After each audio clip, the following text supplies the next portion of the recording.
भाई to स्लॉगर्स MCG हुआ है, लॉर्ड्स क्रिकेट ग्राउंड हुआ है, बट वैलिडेशन जैसा आज फील हो रहा है क्योंकि हम आ चुके हैं लुटियंस दिल्ली के एक बंगलो में। पहले बता दे लुटियंस क्या होता है हमारी। Okay, so basically Lutyens Delhi है भाई सेंट्रल दिल्ली, जहाँ पे देश की सबसे इम्पॉर्टेंट जो बिल्डिंग्स है वो सारी हैं, और इस घर से देश की हर इंपॉर्टेंट बिल्डिंग वॉकिंग डिस्टेंस पे है भाई। हमारा स्टूडियो थोड़ा यहाँ से दूर है नोएडा से, लेकिन हमें यहाँ आके बहुत मजा आया क्योंकि टू स्लॉगर्स आज ना टू गुड बॉयज बन के जाएंगे। आज कोई गंदी हरकत नहीं भाई, नहीं आज civilized। अफोर्ड ही नहीं कर सकते क्योंकि आज हम मिलने जा रहे हैं भाई इंडियन क्रिकेट की मोस्ट पावरफुल पर्सनालिटी से। मैं तो कहूँगा क्रिकेट नहीं, पॉलिटिक्स, बॉलीवुड, क्रिकेट, इन तीन चीज़ों के बीच कोई अगर एक कॉमन मैन है, ही इज़ द गाय। आज गुड बॉय भाई मैं ही कमेंट करके रूम में एंटर करेंगे। सेक्शन डी के बच्चे आज सेक्शन ए के बच्चे बन के जाएंगे, अच्छे से रहेंगे भाई।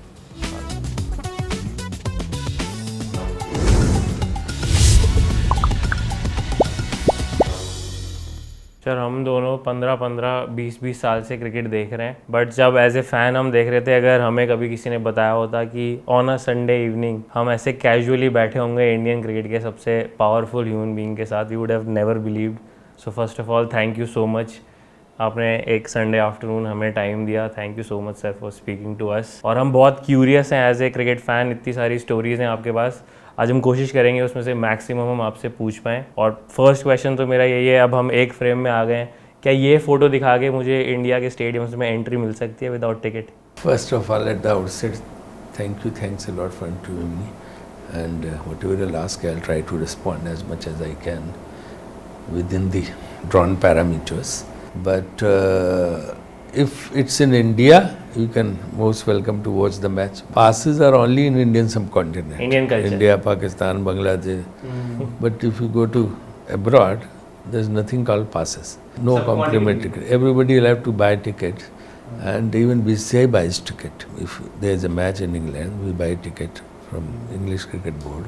The only favor they can give you is to provide tickets. कल रोहित शर्मा ही गए ओवल में टेस्ट मैच देखने, वो भी वैसे ही स्कैन करा के एंटर कर रहे हैं स्टेडियम में जैसे हम। वो सारे लोग, उनके यहाँ तो सब बराबर है, उनका ये सब कुछ है नहीं, कौन क्या है इसकी कोई अहमियत वहाँ नहीं। मैं ये देखा था, हम भी लॉर्ड्स में थे, हमने आपको लॉर्ड्स में दूर से देखा, तो वहाँ पे ऋषि सुनक मेरे सामने से ऐसे चले गए, स्टुअर्ट ब्रॉड, ब्रेन लारा ऐसे घूम रहे थे, पर आपका सर एक ऑन्टराज था वहाँ पे। आप मतलब अगर इंडियंस को कोई रिप्रेजेंट कर रहा है तो लॉर्ड्स में ऐसा लगा था कि हाँ ये बंदा चल रहा है, हमें रिप्रेजेंट कर रहा है। और उसी के अगले दिन आपने किंग चार्ल्स को जो बुक दी है, स्कार्स ऑफ 1947, उस पर इंटरनेट का तो ये है कि उसी दिन सीरीज 2-2 तो हो गई, तो वो कैसे आपने बुक दी, क्या हुआ, उन्होंने पढ़ी, कॉल किया, कुछ हुआ? लॉर्ड्स में हमें बहुत लोग मतलब इस तरह के मिलते हैं। ऋषि सुनक इसके पहले मुझे मिले थे जब वो चांसलर थे ट्रेजरी के, means finance minister of Britain थे, तब भी वो आए थे, वहाँ मिले थे। और उन्होंने मुझे कहा कि मेरा फ़ोटो सौरव गांगुली के साथ करा दो। तो फिर सौरव को मैंने कहा, फिर सौरव, मैं और वो जो इंग्लैंड का फॉर्मर कैप्टन है जेफरी बैकॉट, हम तुम लोगों का फ़ोटो वहाँ पे हुआ। जेफरी बैकॉट हर समय हर जगह आते हैं और मिलते रहते हैं, बड़े अच्छे आदमी, फ्रेंडली आदमी। इसके पहले जॉन मेजर बहुत रेगुलरली आते थे, अभी भी आते हैं शायद। तो वो तो, और एक जो है जो बहुत बड़े उपन्यासकार, नॉवेलिस्ट, इस बार वो नहीं थे कि वरना हर बार वो आते हैं, जेफरी आर्च है ना, जिनका नाम इतना मशहूर है, इतनी मोटी मोटी जिनके नॉवेल्स हर जगह आपको मिल जाएंगे, इंडिया में रेलवे स्टेशन की बुक शॉप पे भी मिलेंगे। तो ये सब बड़े रेगुलर वहाँ के गेस्ट होते रहे। प्लेयर्स तो खैर आते हैं, फॉर्मर प्लेयर्स। इंग्लैंड में क्रिकेट देखने का अलग ही मजा है, अलग माहौल है, उत्सव है, लाइक फेस्टिवल वहाँ पे।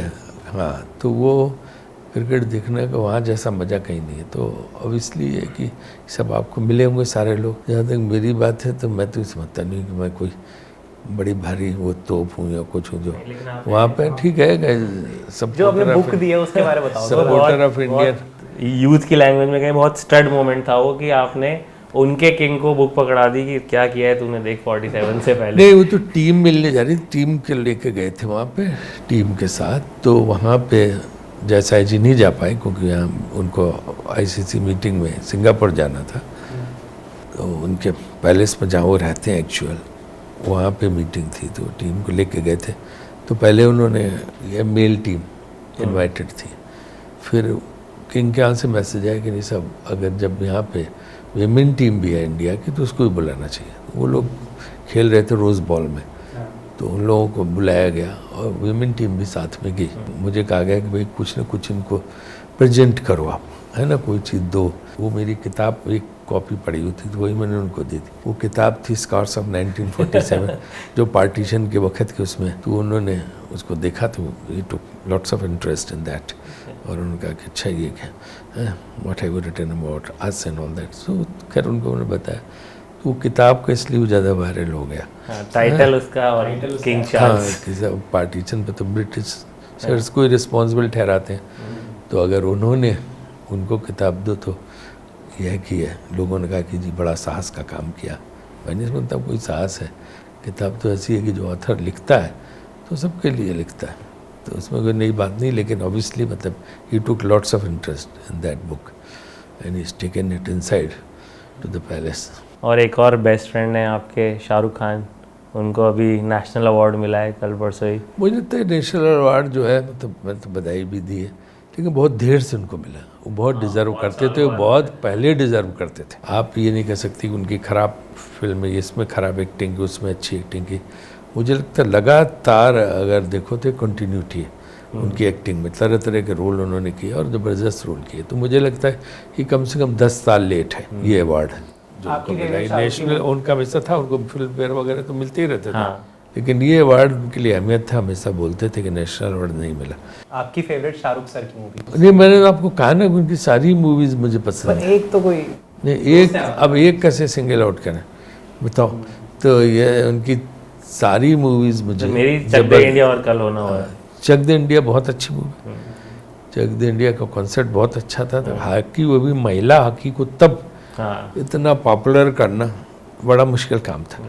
और उस फिल्म में मुझे याद है कि यश चोपड़ा जी ने हमें फ़ोन किया था कि जो हॉकी महिला हॉकी फेडरेशन है उससे मदद दिला दो कि एक तो वो उसके लिए परमिशन दें और दूसरे उनको नेशनल स्टेडियम चाहिए था शूटिंग के लिए। फिर उनको मैं प्राइम मिनिस्टर ऑफिस लेके गया यश चोपड़ा, और जो उस समय मेरे ख्याल से जो चेयरपर्सन थी विद्या स्ट्रोक्स थी, जो हिमाचल कांग्रेस लीडर थी, अब तो वो 98-99 की हैं। तो उन्होंने भी बड़ा इनको कोऑपरेट किया, वहाँ से भी सब होकर उनको नेशनल स्टेडियम मिला। नेशनल स्टेडियम में शूटिंग हुई, मैं शूटिंग भी देखने गया एक दिन वहाँ पे। और जब शाहरुख से शूटिंग कर रहे थे तो इसके बाद भी मुझे पता नहीं था कि इस तरह से इतनी बढ़िया फिल्म बनेगी। और मैं जिस समय वो फिल्म रिलीज़ हुई तो मैं मैनेजर था, मेरे ख्याल 2007 की बात है। इंग्लैंड टूर में जो भी मैच जीती थी चक दे इंडिया ही बजता था। हाँ, तो मैं वो मैनेजर था। तो मुझे याद है कि हमारे सब प्लेयर्स ने मुझसे कहा कि साहब हमें फिल्म आप दिखवाओ। मैनचेस्टर में, बर्मिंघम, मुझे ध्यान नहीं किसी जगह। मैंने कहा यहाँ कहाँ से फिल्म दिखाए, यहाँ तो बड़ा मुश्किल है फिल्म को दिखाने के। मगर नहीं आप दिखा सकते हो, यहाँ सुना लगी हुई है कहीं। तो मैंने यश चोपड़ा को फ़ोन किया, तो यश जी ने सारा इंतज़ाम किया, हमारे लिए स्पेशल शो रखवाया मैनचेस्टर में। और बाकायदे उन्होंने मतलब डिनर सब ऑर्गेनाइज किया। और तो पूरी टीम को लेके मैं गया वहाँ पे, और उन्होंने जो है उसको देखा फिल्म को, और तब मुझे समझ आया कि कितनी ज़बरदस्त फिल्म बनी। तो सारे प्लेयर्स भी बहुत उससे प्रभावित थे। देवदास भी उनकी ज़बरदस्त फिल्म थी। अब आपने बताई ना कौन सी स्वदेश पसंद है आपको? स्वदेश भी स्वदेश से ऊपर तो उसके लिए उनको मिल सकता था। नहीं, मैं इसीलिए बता रहा हूँ कि 2-3-4 नाम तो आपने भी ले लिए, तो कई फिल्मों के लिए मिल सकता था जिसमें उन्होंने बहुत ज़बरदस्त किरदार अदा किया। लेकिन इत्तेफाक होता है कि उस समय नहीं मिला और अभी मिला जाके। हुआ है कि क्योंकि आप वो आपके दोस्त भी हैं तो आपने कॉल करके कह दिया ये मूवी यार मज़ा नहीं आया देख के, ये इतनी अच्छी नहीं थी शाहरुख, कभी ऐसा हुआ? फीडबैक देते आप? ये मुझे ऐसा कहीं नहीं लगा जिसमें उन्होंने कोई कमज़ोर काम किया। उन्होंने हमेशा अच्छा काम किया। 1-2 फिल्मों की मैंने कहा कि इसकी स्टोरी और स्ट्रांग होनी चाहिए थी। स्टोरी, और कई 1-2 फिल्म ऐसी उनकी थी कि जो कॉमन ऑडियंस को नहीं समझ पाती, इतनी वो मतलब हॉलीवुड ड्रिवन इस तरह की, मतलब वो जो है कि वो एलीट कॉन्सेप्ट, तो वो इतनी सिर्फ बात है। लेकिन उनकी एक्टिंग तो सब में बहुत पावरफुल रहती है। बट आप बता रहे हो कि प्लेयर्स ने आपसे रिक्वेस्ट की, फरमाइश की, आप और हम भी जैसे देखते हैं टीम्स के साथ कि मैनेजर का जॉब सबसे डिफिकल्ट होता है, क्योंकि प्लेयर्स चाहे मैच टिकट्स हों, कोई और रिक्वेस्ट हो, लेके मैनेजर के पास ही आएगा। आपको सबसे ऐसे डिफिकल्ट या वियर्ड रिक्वेस्ट कोई प्लेयर क्या लेके आया है? देखो, प्लेयर्स बहुत पॉपुलर होता है और उसको सारे लोग जानते हैं। अब्रॉड में भी इतने इंडियन रहते हैं कि सबकी दोस्ती होती हैं, सबकी रिश्तेदार होते, सब होते, चाहे इंग्लैंड बोर्ड हो चाहे और बोर्ड हो, वो लिमिटेड टिकट्स ही देते हैं। तो वो जो कॉम्प्लीमेंट्री टिकट्स होती हैं उनकी एक समस्या रहती है, उसको लेके प्लेयर्स परेशान रहते हैं कि भाई और मिले कैसे इंतजाम हो, उतनी एक उसको मान सकते हो। बाकी वियर्ड जो है डिमांड मुझे नहीं लगता कोई प्लेयर करता। हाँ, एक बार की बात है कि इन लोगों ने कहा कि जी हमें जो है वो दिखवाइए आप, बॉम्बे ड्रीम्स करके एक प्ले चल रहा था वहाँ पे, मैं मैनेजर था। अब बॉम्बे ड्रीम्स मैंने पता किया, पता चला 2 साल की उसमें वेटिंग है और ये बड़ा मुश्किल है। और गोरों नहीं बनाया, गोरे इसको देखे थे, तो इसमें कुछ ऐसा नहीं है कि जो मतलब जुगाड़ से किसी को कुछ दिखा सको वहाँ पर। फिर भी मैंने कहा कि क्या किया, तो मैंने फिर शाहरुख से बात की, तो शाहरुख ने कहा कि उसमें फराह खान कोरियोग्राफर है।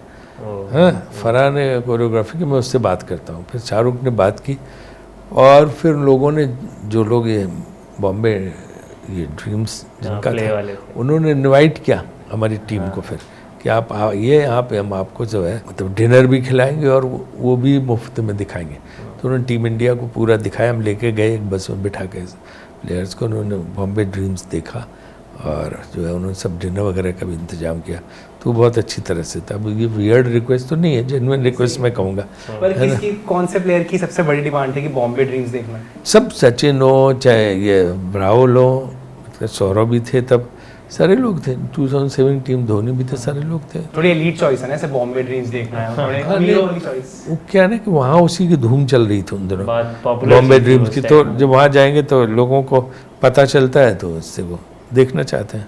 और जैसे आपने इतना बाहर सब जगह मैच देखा है, इसके साथ हम जैसे बाहर के ग्राउंड्स में जाते हैं, यही कार्निवल जैसा माहौल जो देखते हैं, ऐसी आपको और कौन सी चीज़ें लगती हैं जो हमारी इंडियन ग्राउंड्स में लेके आ सकते हैं ताकि फैंस का एक्सपीरियंस और बेटर हो? वहाँ क्या कल्चर है क्रिकेट का इंग्लैंड में, तो उसमें आज भी जो we call it gentleman game cricket को, तो वहाँ जो आज भी जो पुराने बुजुर्ग हैं, आज भी ओवरकोट हाथ में, एक जो है पूरा टिफिन का ये बायनाकुलर भी लेके अभी तक आते हैं, ट्रांजिस्टर बायनाकुलर हैट लगाया हुआ रेडियो है ना, अभी भी उस ढंग से आते हैं। और वो छक्का चौका लगेगा तो उस पर सिर्फ ताली बजाएगा, और वो किसी के लिए भी, अगर वो उनके मतलब इंग्लैंड की टीम नहीं दूसरी टीम का भी है ना, तो भी उसके लिए वो ताली बजाता है। मुझे याद है कि जब मैं मैनेजर था तो सचिन तेंदुलकर के ऑटोग्राफ लेने के लिए, तब भी वो ऑटोग्राफ लेते थे, ऑटोग्राफ लेने के लिए बकायदे गोरे लाइन लगा लेते थे ड्रेसिंग रूम के बाहर। ये नहीं कि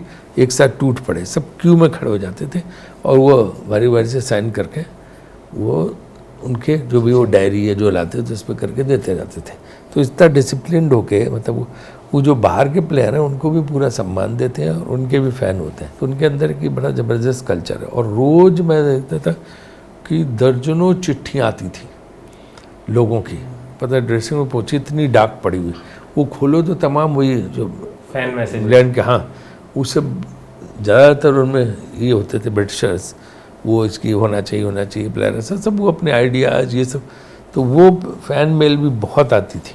अब ये मैंने देखा कि क्राउड जो आने लगा है गोरों का भी, वो भी थोड़ा सा फुटबॉल जैसा क्राउड आने लगा है। लाउडी तो मैं नहीं कहूँगा, तो एक तो सुबह से बियर चालू हो जाती है ना, ये बहुत दिक्कत है। तो वो सुबह से शाम तक बियर पीते रहते हैं। हमारे यहाँ तो दिन में कोई पिए तो बुरा माना जाता है कि शराबी है, वो हम यहाँ कर नहीं सकते कि हम शराब खोल दें। पेरिस में अगर हो रहा है मैच फुटबॉल का या कहीं अर्जेंटीना हो रहा है तो उनके फैंस भी लड़ाइयाँ बहुत हो जाती हैं। हाँ, मैच हार जाए वो इतने पैशनेट है कि आग वाग लगा देते नहीं, वो तो सड़क पे आके लड़ते हैं। हाँ, बाद में मैच हार ये जाए दिखता नहीं है बस, लेकिन हाँ, तो बहुत ज़्यादा है, फुटबॉल में ज़्यादा ही है। उनके तो स्टैंड्स बाकायदा डिवाइडेड रहते हैं कि यूनाइटेड वाले इधर बैठेंगे, ऑपोजिट टीम वाले इधर फुटबॉल। बैठेंगे।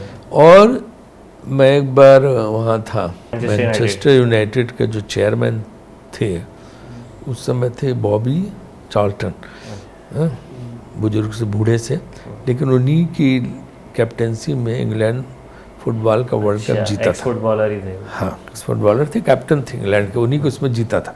तो he is a hero kind of person है। तो उन्होंने सचिन को इनवाइट किया था कि आप एमयू में आके मैच देखिए। तो सचिन हमें भी लेके गए थे और हम युवराज भज्जी ऐसे सचिन के साथ हम लोग गए, सब इंतजाम उन्होंने किया था। फिर बॉबी चार्ल्टन ने उनको रिसीव किया और फुटबॉल की हिस्ट्री पे, मतलब MU की हिस्ट्री पे इतनी मोटी किताब भी उनको गिफ्ट की थी वहाँ पे। तो हम जब स्टेडियम के अंदर गए, यहाँ बिठाए गए, तो मुझे लगता है 1 लाख से कम क्राउड नहीं होगा, ज़्यादा होगा। और जो हमिंग थी क्राउड की, वो भयानक थी। मतलब वो लगता था माहौल क्या, उससे लोगों में बहुत ये एनर्जी आती पैसन जागता है, एनर्जी आती है, एक्साइटमेंट बढ़ता है। पर सर वो अब इंडिया में भी आ रहा है मुझे लग रहा है आपको हाँ, इंडिया में आ रहा है, लेकिन मतलब ऐसा कि जैसा वो माहौल था वो मुझे नहीं दिखता। क्रिकेट स्लो गेम है, 1 ओवर पड़ गया, फिर दूसरे ओवर के बीच में 1 मिनट का गैप है ये, उसमें तो सब इधर से गई, उधर से गई, उधर से उधर गई, तो वो डल मोमेंट है ही नहीं। हाँ, लेकिन एलिमेंट्स कम है। एलिमेंट्स क्रिकेट में बहुत है, इवेंट हैपनिंग जिसमें आदमी जो है दिमाग लड़ाई करता है कि अच्छा ये जो है क्रीज तक पहुंचा कि नहीं पहुंचा, नो बॉल था कि नहीं था। आपने इतना टाइम से BCCI में हो, मुझे जानना है कि जब IPL का कॉन्सेप्ट बन रहा था उस टाइम क्या डिफिकल्टीज आई थी पहले नए में? देखिए, सबसे बड़ी डिफिकल्टी तो यही थी जब IPL के बन रहा था कि भाई ये सिटी की लीग सक्सेसफुल होगी कि नहीं होगी, चलो सिटी की फैन बेस बनेगी कि नहीं बनेगी वहाँ पे, ये सबसे बड़ा एक चैलेंज था। और वो बना क्योंकि इसमें जो सबसे बड़ी बात है वो BCCI का योगदान है।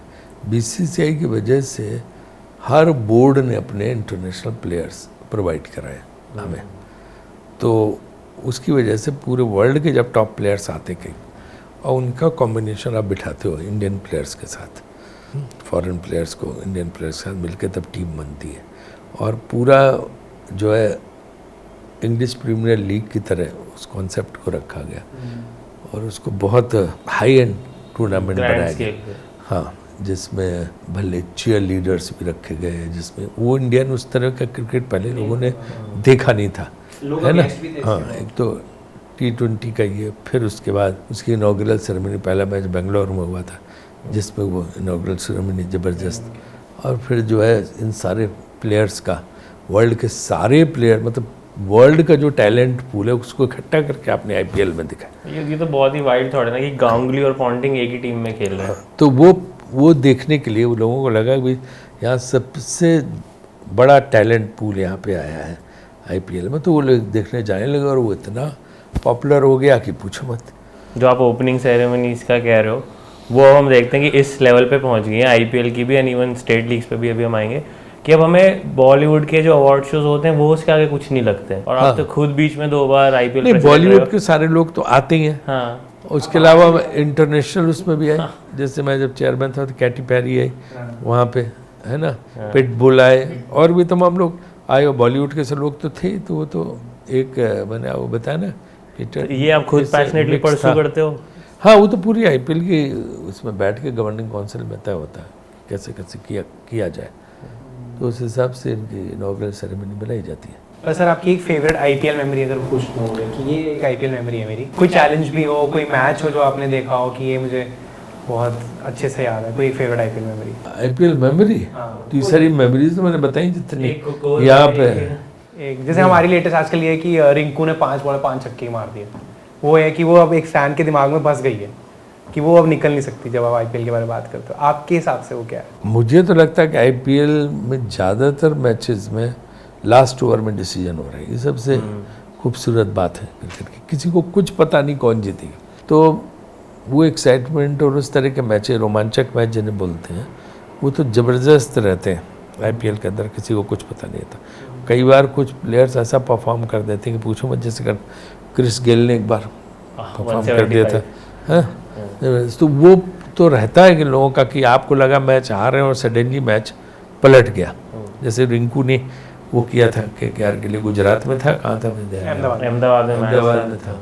उस तरह के चमत्कार हैं वो इसमें होते रहते हैं। तमाम इनिंग्स हैं लोगों की, मुझे कमाल की इनिंग थी। आपकी मेमोरी याद है, आपने टिम कुक को मैच दिखाया हुआ है? हाँ, टिम कुक का मैसेज कितना वाइल्ड नजरिया था अपने आप में, मतलब टिम का मैसेज आया था कि वो क्रिकेट देखना चाहते, सुना IPL बहुत पॉपुलर था तो देखना चाहते। तो मैंने कहा ठीक है, तो उनको इन्वाइट किया विशाखापट्टनम के मैच में। तो वो मैं विशाखापट्टनम गया, वहाँ पता ही चला कि उनका फिर फ़ोन आया कि हम अभी बीजिंग एयरपोर्ट पे ही अटके हुए हैं, क्योंकि यहाँ कोई वो प्लेन का ही हो गया, कोई आगे अफगानिस्तान के प्रेसिडेंट का प्लेन क्या उसमें कुछ इशू हो गया, तो अभी टेक ऑफ की परीक्षा 2 घंटे से हम एयरपोर्ट पे, तो मैंने कहा कितने बजे इंडिया टाइम से लैंड करेंगे, तो पता है 2 बजे। मैंने कहा मैच तो ख़त्म हो जाएगा 11 बजे, तो आप यहाँ फिर नहीं आए? मतलब नेक्स्ट मैच कहाँ है उन्होंने पूछा, तो मैंने कहा नेक्स्ट मैच तो कानपुर में है, वहाँ आपके लिए आना बड़ा मुश्किल होगा, पर आपका होम क्योंकि वो जो है एक तो मतलब यूपी में वो कानपुर का एयरपोर्ट रात में खुला नहीं होता है, एयरफोर्स का एयरपोर्ट है, तो आपको लखनऊ से वापस जाना पड़ेगा वहाँ पे। तो उनका अच्छा हम देखते हैं। फिर अचानक हम कानपुर में थे जिस दिन मैं मैच डे पर फ़ोन आया कि नहीं तो सीधे हैदराबाद से फ्लाई करके कानपुर आ रहे हैं, and flew down came to Kanpur, है ना। मेरे पास फिर मैंने उनको भेजा सिक्योरिटी वगैरह को, उनको गाड़ी भेजी और वो लेके हम वो लोग होटल में उनको आए हमारे पास। फिर उनको कानपुर की चाट मैंने खिलाई है, और वहीं पे 2-3 घंटे हमारे साथ रहे हैं होटल में, और फिर उनको मैं लेके गया। तो उसमें संजय दत्त भी आए हुए थे उस मैच को देखने के लिए। तो शहर में ये हवा थी कि संजय दत्त जो है वो आ रहा मैच देखने। तो कानपुर में तो है कि जितने लोग अंदर होते उतने ही बाहर होते हैं स्टेडियम तो स्टेडियम तो खचाखच भरा हुआ था, लेकिन सड़कों पर और उसके स्टेडियम के बाहर ही बहुत लोग थे। और वो सब जो है उनको ये भी एक आकर्षण था कि संजय दत्त इस मैच को देखने आ रहा, तो संजय दत्त को भी देखना चाहते थे। जब टिम कुक हमारे साथ थे तो मैं आगे की गाड़ी में, मैं और टिम कुक बैठे हैं, और उसकी ठीक पीछे वाली गाड़ी में संजय दत्त थे। तो वो भीड़ की भीड़ भरी कार पर से लगता संजय दत्त इसी गाड़ी में बैठे होंगे, तो पूरी भीड़ ऐसे टूटी जा रही थी हमारी कार पे। तो टिम कुक ने मुझसे कहा कि it seems I am very popular here. I said yes everybody knows you, that's why they want to have a glimpse of yours. तो वो और क्या हम बोल देते हैं संजय दत्त बैठा भी। असली भीड़ जो है वो संजय दत्त को देखने के लिए थी। फिर उन्होंने पूरे मतलब मैच में काफ़ी देर तक रहे, बहुत अच्छा इंटरव्यू भी दिया उन्होंने, और हम लोग उनकी लेटेस्ट जो घड़ी होती है वो भी उन्होंने सबको एप्पल वॉच गिफ्ट किया, एप्पल वॉच।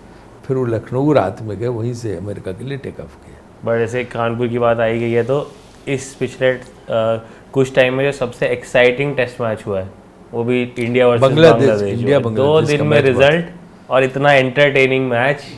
नहीं, उसके लिए हर तरफ से गाली पड़ रही थी कि कानपुर में क्यों दिया, कानपुर में क्यों नहीं दिया, जब वहाँ पे पानी सोखने के लिए बारिश उतना नहीं है। पुराने स्टेडियम जो 75-80 साल पुराने, जहाँ शुरू से टेस्ट मैच होता रहा, तो वहाँ वो नया सिस्टम नहीं है जिसमें पानी जल्दी सोख कर ले, है ना। तो वो अब लगवा रहे हैं उसको, वो नया सिस्टम नहीं है। तो लोगों का 3 दिन तक एक गेंद नहीं पड़ पाई, फिर चौथे दिन खुला और चौथे 5वें दिन में मैच डिसाइड हो गया, भारत जीत गया।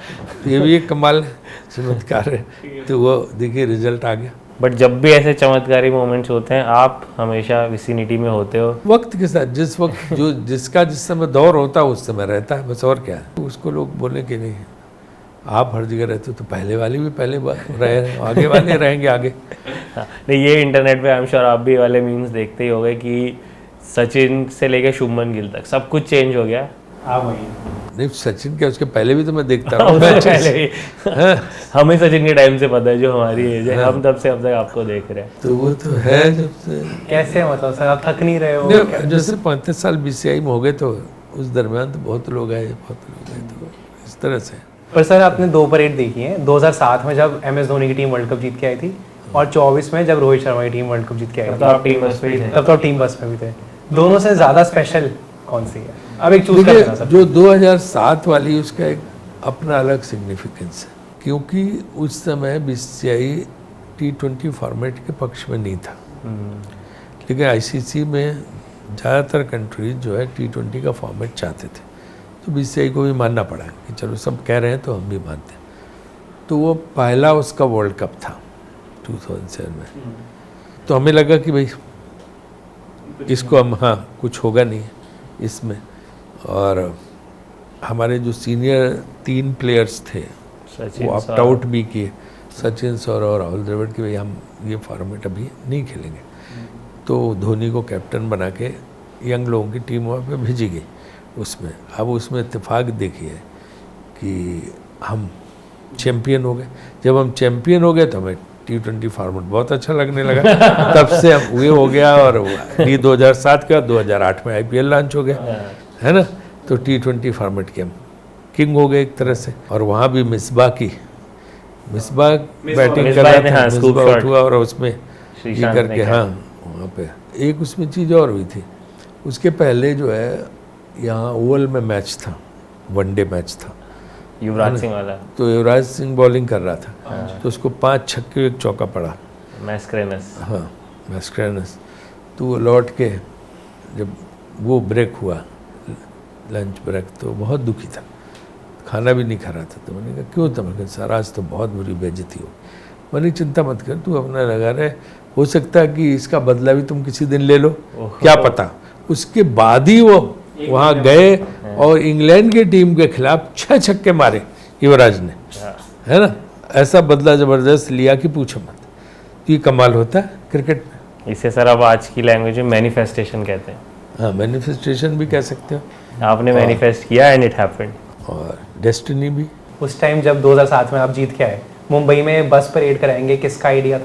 तब मेरे ख्याल पवार साहब का आइडिया था, उन्होंने ऑर्गेनाइज किया था, वो प्रेसिडेंट थे BCCI के, तब वो उन्होंने ऑर्गेनाइज किया था और वो बस परेड हुई। उसके बाद ये परेड का सिलसिला चालू हो गया। 24वारी में तो क्योंकि आप 83 में हम पहला वर्ल्ड कप जीते तो उसकी भी कोई परेड नहीं होती। एक शो हुआ था, वो भी लता जी ने किया था प्लेयर्स की मदद के लिए, हाँ। लता मंगेशकर ने, उन्होंने मुफ्त में शो ये किया। वही वाला है जिससे फिर टिकट्स बिके थे और पैसे आए थे। हाँ नहीं, वो उस समय किया था उन्होंने हाँ। शो। जब 83 में ये जीते तो BCCI के पास प्लेयर्स को 1-1 लाख रुपए देने के लिए भी नहीं थे। वो एज ए हमने रिवॉर्ड। पहला, हाँ, तो कोई ये था नहीं, और टीवी राइट्स का कॉन्सेप्ट नहीं था उस समय। तो वो लता जी ने शो करके उनके शो से जो कमाई हुई थी, 1-1 लाख रुपए उनको प्लेयर्स को दिए गए थे। तो उसकी वजह से BCCI ने सम्मान में लता जी को हर मैच के 2 कॉम्प्लीमेंट्री टिकट दिए जाते थे कि वो कहीं भी मैच हो तो उनको दिए जाते थे as a mark of respect.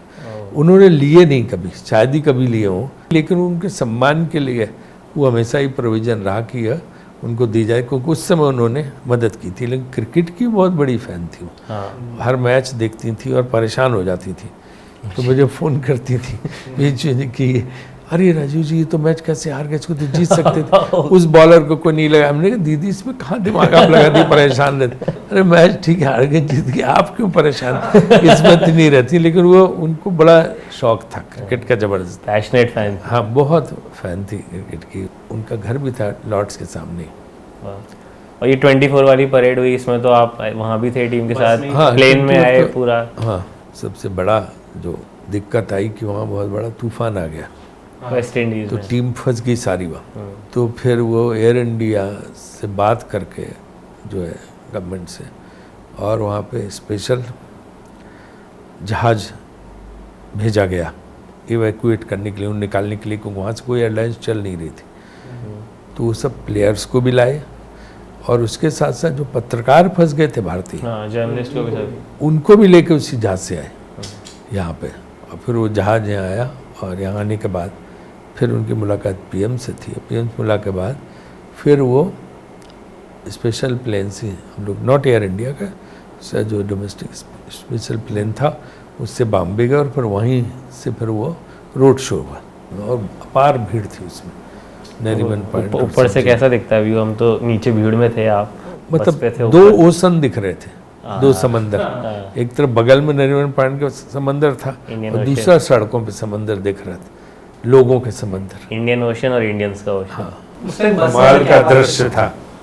नहीं बस में तो सब खुश थी देख के भीड़, ये वो, बस यही डर लग रहा था कि कहीं कोई कुछ चल न जाए, कुछ ना हो जाए, धक्का मुक्की ना हो जाए, ये सब एक डर लग रहा था। लेकिन बहुत अच्छी तरह भगवान की कृपा से सब हो गया संपन्न। BCCI ने और आपने कैसे डील किया 19 नवंबर से 2023 जो हम वर्ल्ड कप हारे हैं अहमदाबाद में? क्योंकि वो हम अगर प्लेयर से ही पूछते तो वो तो अभी कहते हैं कि रोना आता है, दिल टूटता है, वो दिन याद करके। नहीं वो तो बात सही है कि उस समय हम जीतते जीतते हार गए।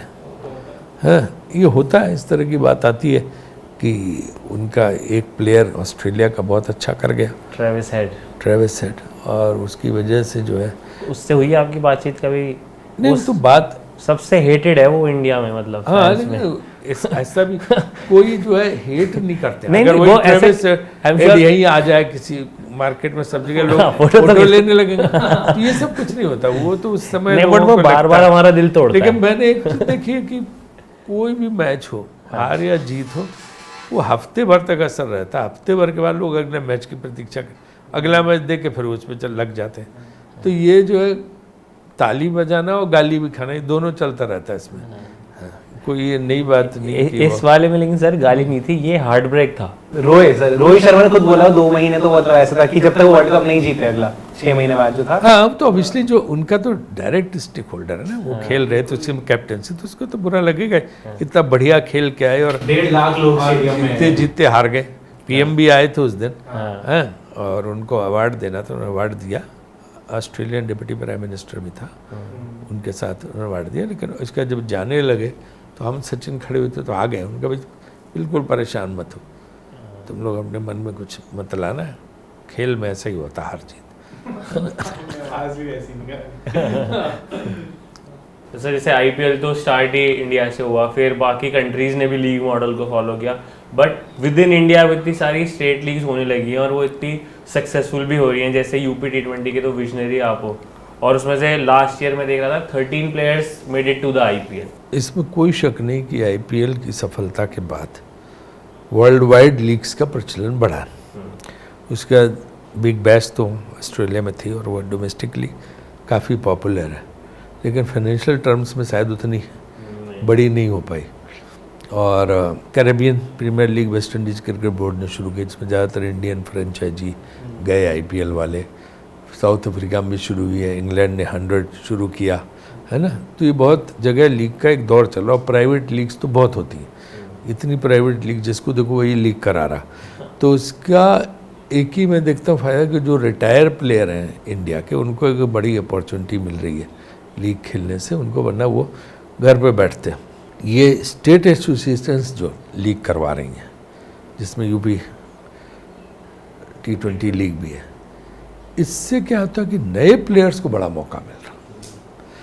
हर जगह 200-250 प्लेयर्स को अपना टैलेंट दिखाने का अवसर मिलता है। और जैसे मैं यूपी का जानता हूँ कि अभी तो 6 टीम है, लेकिन कोई 25-25 लोग एक टीम में होते हैं, 25 से उससे ज़्यादा। तो वो जो है इतने सारे प्लेयर्स को एक अपॉर्चुनिटी मिलती है अपना प्रतिभा दिखाने का या अपना हुनर दिखाने का। तो उससे बहुत आईपीएल टीम्स के जो स्काउट टीम है वो आते हैं, वो देखते हैं, उनमें से लड़के लेते हैं। और यूपी में 13-14 लड़का, जैसे आप बता रहे हैं, 13-14 बच्चों को चांस मिला जिनको आईपीएल खेलने का वहाँ से। तो ये एक बहुत बड़ा फ़ायदा है कि जो हम टैलेंट सर्च करने के लिए परेशान रहते थे, वो इससे अपने आप इन लीग्स के ज़रिए आगे आ रहा।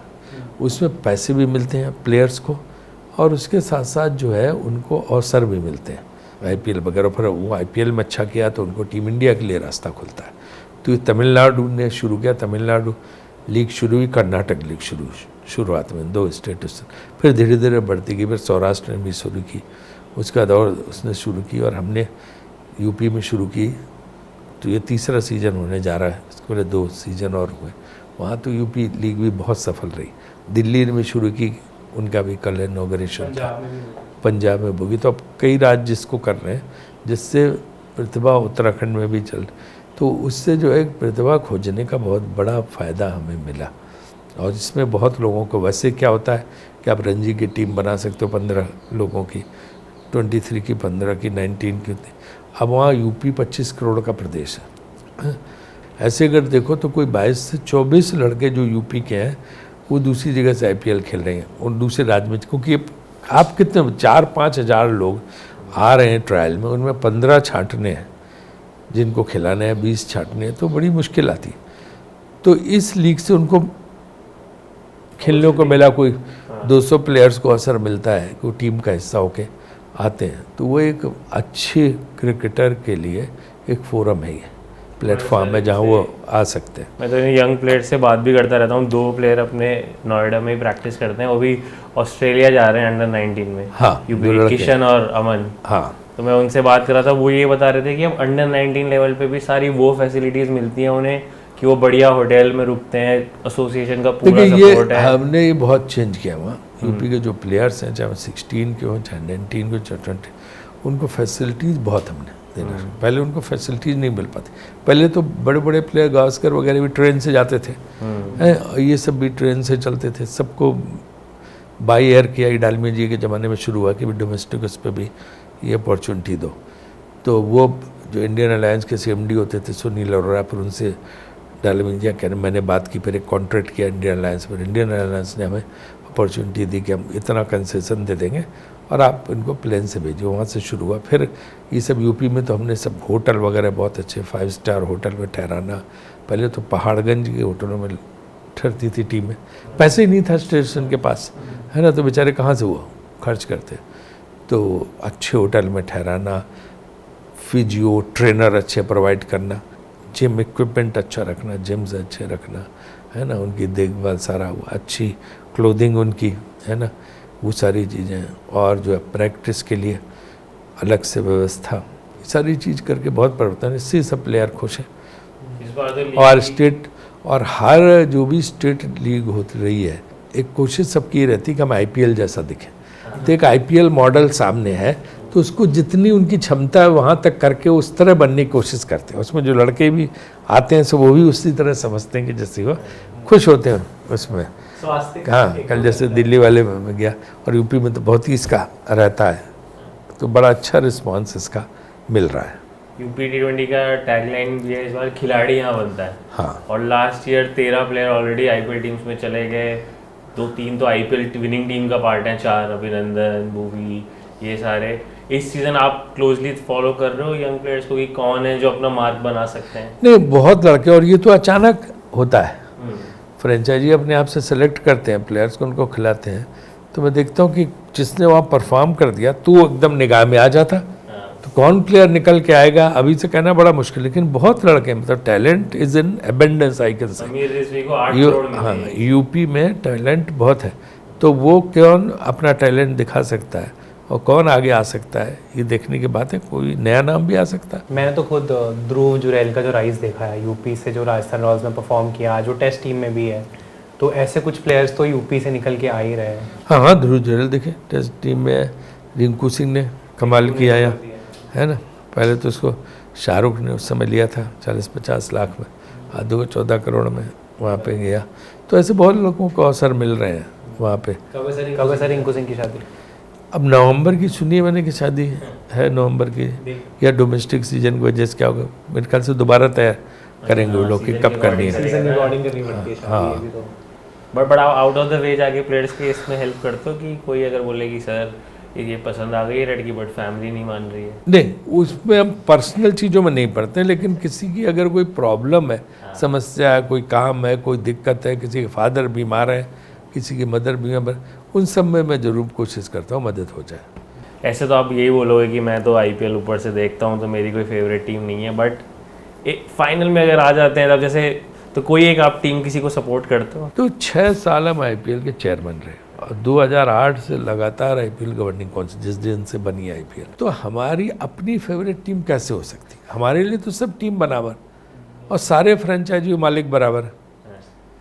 अगर हम ये अपना भी लेना शुरू कर देंगे कि अच्छा ये फेवरेट मेरी टीम और ये नहीं है, तो बताओ फिर हम ऑब्जेक्टिव कैसे रह सकते हैं, न्यूट्रल कैसे रह सकते हैं? वैसे ये भी एक बहुत इंपॉर्टेंट पार्ट है यूपी T20 लीग का कि मैं देखता हूँ कितने सारे प्लेयर्स हम्बल बैकग्राउंड से आए, अब एटलीस्ट उन्हें अपने फाइनेंसिस की टेंशन नहीं है, वो उनका सॉर्ट हो जाता है। बहुत बड़ा फायदा है डोमेस्टिक प्लेयर्स का। या तो आप इंटरनेशनल प्लेयर हो गए तो आपको पैसा बहुत मिलता था, लेकिन डोमेस्टिक प्लेयर्स के लिए बहुत बड़ा संकट था।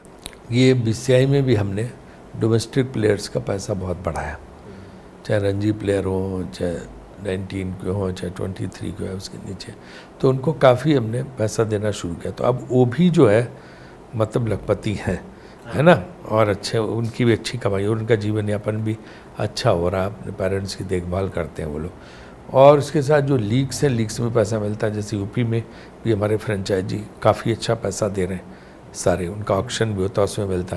तो एक प्लेयर्स को अब जो है ना, एक सबसे बड़ी कमी रहती थी कि उनको पैसे नहीं मिल पाते थे, बहुत कम पैसा मिलता था, बड़ी दिक्कत आती थी। तो वो चीज़ को हमने ऐसा कर दिया है कि अब उनको कोई दिक्कत नहीं। अगर कोई अच्छी परफॉर्मेंस कर रहा है 19 में, 23 में, रणजी में, तो उसको जो है उसके लिए हिसाब से काफ़ी अच्छा खासा पैसा मिल जाता है, जिससे उसका करियर जो है ठीक चलता रहता है। बीसीसीआई ने एक सिस्टम लागू किया जिसमें पहले क्या होता कि बीसीसीआई से पैसा स्टेट ट्यूशन को देती, स्टेट स्टूडेंट को देती थी, कई बार कई जगह डिले हो जाता था पेमेंट में। अब क्या है कि प्लेयर का पैसा डायरेक्ट बीसीसीआई से प्लेयर के अकाउंट में ट्रांसफ़र होता है। यहाँ भी डायरेक्ट टू बैक ट्रांसफर। हाँ, तो वो उसका एक बहुत एडवांटेज उसको मिलता है कि समय पे पैसा मिल जाता है। और इसमें एक चीज़ और है, सपोर्ट स्टाफ। अब सब आईपीएल के बाद सपोर्ट स्टाफ जो है काफ़ी बड़ा होने लगा, तो इसमें बहुत से फार्मर प्लेयर्स, रिटायर्ड प्लेयर को मौका मिलता, चाहे कोच हों, चाहे असिस्टेंट कोचेज़ हों, है ना, मेंटोर, ट्रेनर, तो वो सब जगह से। फिर अंपायर्स को भी मौका मिलता, कमेंटेटर्स को भी मौका मिलता, तो काफ़ी लोगों को इससे जो है ये होता है, फाइनेंशियल असिस्टेंस मिलती है। हाँ, तो ये एक बहुत बड़ा एडवांटेज इसका है। एक सर लास्ट क्वेश्चन हमें पूछना है आपसे। लास्ट ईयर आईपीएल में हमने एक बहुत ही अनफॉर्चुनेट चीज़ देखी थी, हार्दिक पांड्या के साथ जो हो रहा था, ही वॉज गेटिंग बूड, वो सारा हो रहा था। तब ऐसे में क्या आप रीच आउट करते हो प्लेयर को एंड उसको मतलब बताते हो? नहीं, निश्चित रूप से प्लेयर के उसको जो है, जब कुछ इस तरह की बात होती है, फैंस ही कुछ करते हैं तमाशा, तो निश्चित से एक तो खुद बहुत समझदार होते हैं, लेकिन फिर भी उनको हिम्मत बढ़ाने के लिए जहाँ जो ज़रूरत होती है बीसीसीआई के लोग करते ही हैं उनको, जो है कि भाई इसमें परवाह मत करना, चिंता मत करना। अब वो क्या था कि वो जो रोहित शर्मा का फ़ैन बेस था उसको पसंद नहीं आ रहा, तो वो करते थे। अब देखो बात ख़त्म होगी, कोई ऐसा बात नहीं, ना उसको रोहित शर्मा कभी करवाते थे, उकसाते थे, कभी नहीं, है ना, और ना जो है कि हार्दिक को भी पता था कि ऐसा लोग करेंगे, लेकिन वो भी समझदार है, उसने उस ढंग को सिचुएशन से अपने आप को जरा भी प्रभावित नहीं होने दिया है, he didn't get carried away, है ना, और इमोशनली कैरिड अवे, तो उससे अब ये इज़ ओवरकम, और फिर जीतने लगे और फिर परफॉर्मेंस करता है, जब परफॉर्मेंस करता है अपने आप तालियां बजने लगती हैं। ये तो ये है।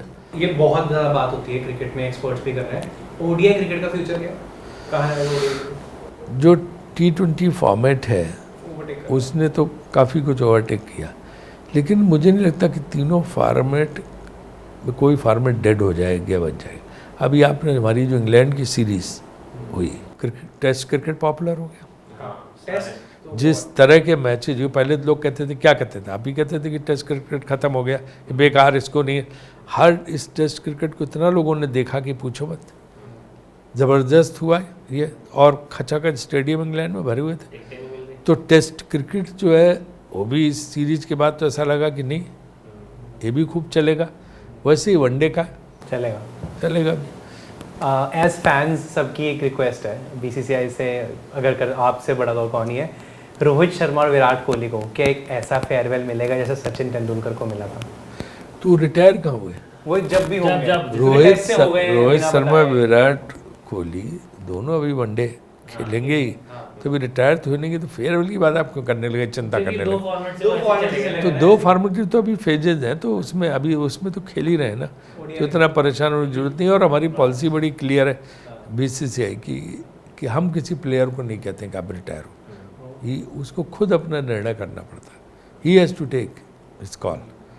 तो जिस समय जो निर्णय लेते हैं हम उसको निर्णय, एज ए फैन हमारी रिक्वेस्ट है कि निर्णय का हम सम्मान करते हैं जो भी लेते हैं। जब वो ओडीआई से जाने का डिसाइड करें तो ये आप बोल देना कि भाई फैंस चाहते हैं तुम्हें प्रॉपर फेयरवेल मिले, तो वो बीसीसीआई बढ़िया से ऑर्गेनाइज करे।